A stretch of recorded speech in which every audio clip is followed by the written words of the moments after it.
الاب ديال ديك الشابه اللي غرقات في البحر ديال النحيله في كازا خرج بتصريح مسكين وكيتمنى انه مازال يلقى بنته حيه، ولكن للاسف الاخوان غادي يتابعوا معايا المقطع. الوقيته اللي جبدوها ميته مسكينه، لا حول ولا قوه الا بالله، والله يرحمها والله يصبر العائله ديالها. تابعوا معايا.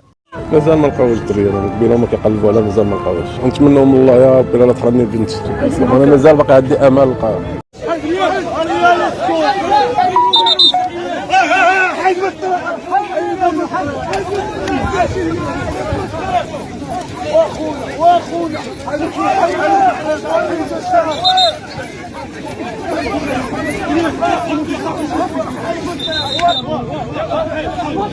كما سمعتوا معايا الاب ديالها كان كيتمنى مسكين انه يلقاها حيه، ولكن قدر الله ما شاء فعل. لا حول ولا قوه الا بالله، والله يرحمها مسكينه.